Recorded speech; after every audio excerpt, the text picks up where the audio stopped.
everybody, my name is Kira and welcome to my very first book wrap-up. I almost said haul, but I already did that one. Book wrap-up.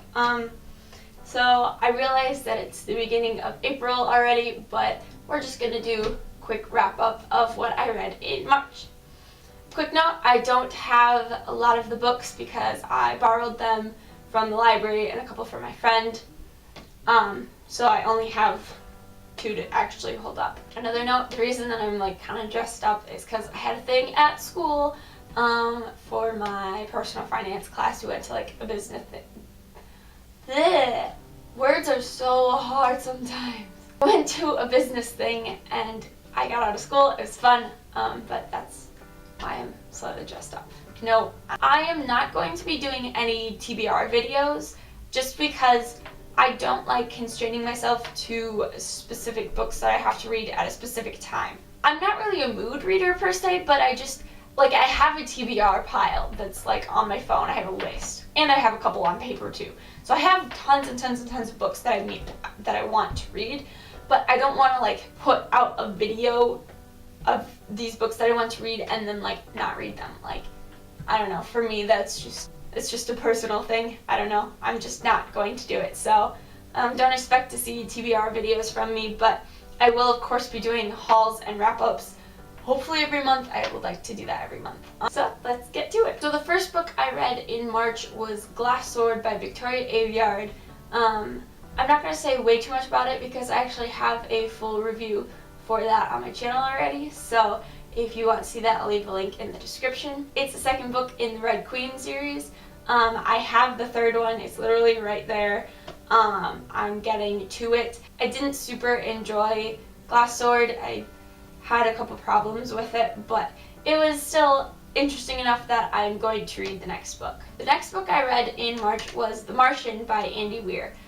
This was turned into a movie. I'm gonna grab my phone so I can Google when it was. 2015. So it came out as a movie in 2015, and I watched the movie with my dad, I think last year, and I really enjoyed it. It was really cool. So I didn't know there was a book at the time, so then when I found out there was a book, I put it on my TBR pile, which is literally never ending. And then for my astronomy class, we had to do an out-of-class assignment, and one of the assignments you could choose was to do a book review. So I read The Martian. It's about this group of astronauts who go to Mars, and it's supposed to be for a month trip, but there is a huge storm on the fourth day or something, so they have to go home and stop the mission. But then Mark Watney, almost forgot his name. Mark Watney gets hit during this sandstorm and gets separated from the group, and they can't find him, so they leave without him. So he survives obviously and becomes the only person on Mars. And so he has to figure out a way to survive on Mars and communicate with Earth, and so they can come get him. It's really fun. There's a lot of technical jargon that I didn't know what it was. I actually kept a list of what certain abbreviations stood for because I totally would forget otherwise. There was a lot of math and science explanations, which was cool, but I didn't really understand that. But I still really enjoyed it because it was super funny. As the narrator, Mark has a very dry sense of humor, but also just not only dry, but also funny because he's forced into this situation where he has to depend on himself and his own mind and body for survival. And so he would say, it would be something like he survived another day, or he has enough potatoes to last him a week, something like that, and he'd be like, yay, I get to survive more. Really bad explanation, but it was really funny, and I quite enjoyed reading it. The next book I read in March is one that I was super excited about. It is Hamilton the Revolution by Lin-Manuel Miranda and Jeremy McCarter. I talked about this in my book haul, but I am obsessed with Hamilton at the moment, and so I got this book and I absolutely loved it. It's all about the musical of Hamilton, and it's got all the lyrics in it, plus little annotations from Lin-Manuel Miranda, the creator. And it also has pictures of the stage production, gorgeous. But then the really cool part is it really talks about how this whole thing came to be. Like, it talks about how Lynn came up with the idea, how it took, because it took years to make, just because it wasn't something that he was like super focused on at first. He just kind of came up with this idea one time, and then he was like, oh, that'd be cool, and then just kind of worked on it off and on for like years. It's really cool. It has like interviews with like a bunch of the original cast members and stuff, and yeah, if you love Hamilton, read this book because it is amazing and I love it so much. The next book I read in March was one that I hated, actually, and it's The Handmaid's Tale by Margaret Atwood. I read this for my AP literature class, and I mean, part of the reason I hated it is because it was for class. Like, if I'm forced to read something, I automatically have a little bit of a dislike for it. But this book, it's hard.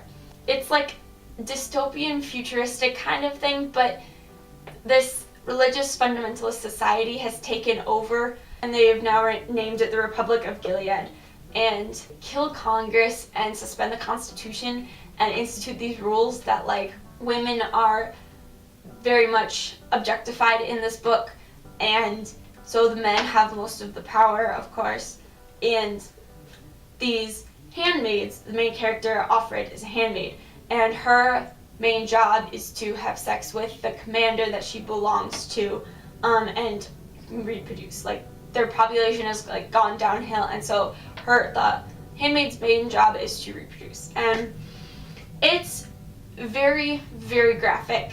There's terrible scene.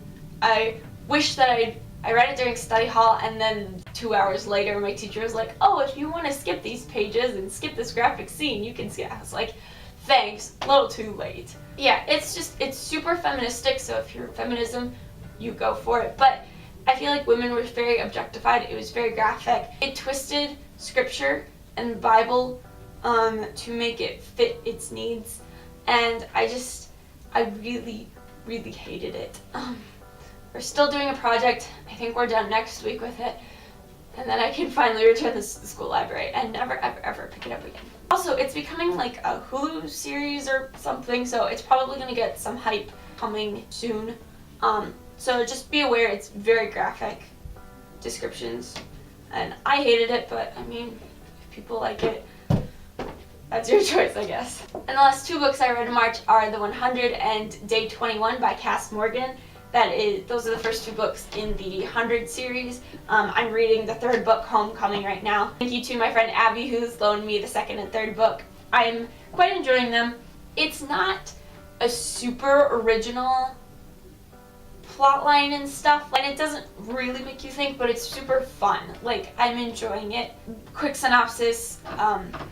Basically, there is this cataclysm, so the Earth is no longer survivable. It has lots of radiation on it, and so everybody has lived in space for years and years and years. This colony decides to send 100 delinquent kids who are all like 18 and under down to Earth to see if it's survivable. They send 100 kids down, and so the story follows 4 or 6 kids and their journeys. So it actually is different from the TV show. There's a TV show on CW right now.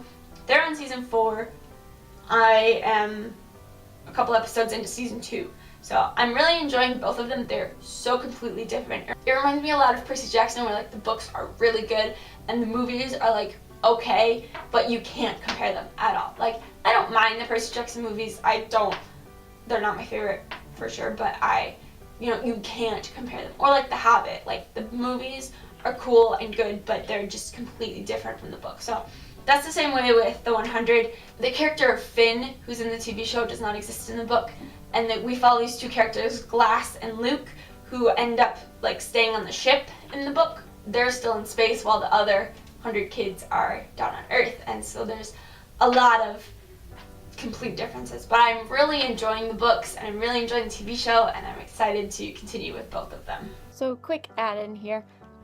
I recommend not reading the books at the same time as watching the TV show, because the storylines of each character are so different that it's just super confusing. So like I just read a bunch of the third book last night, and then I went and watched a few episodes today, and then read more of the third book and finished the third book, and I was super confused. So I suggest reading the books first and then watching the show, or at least finishing a book and then watching more of the show. So that's all I have for my March wrap-up. Thank you guys so much for watching, and if you've read any of these books and have any thoughts on them, please leave them down in the comments.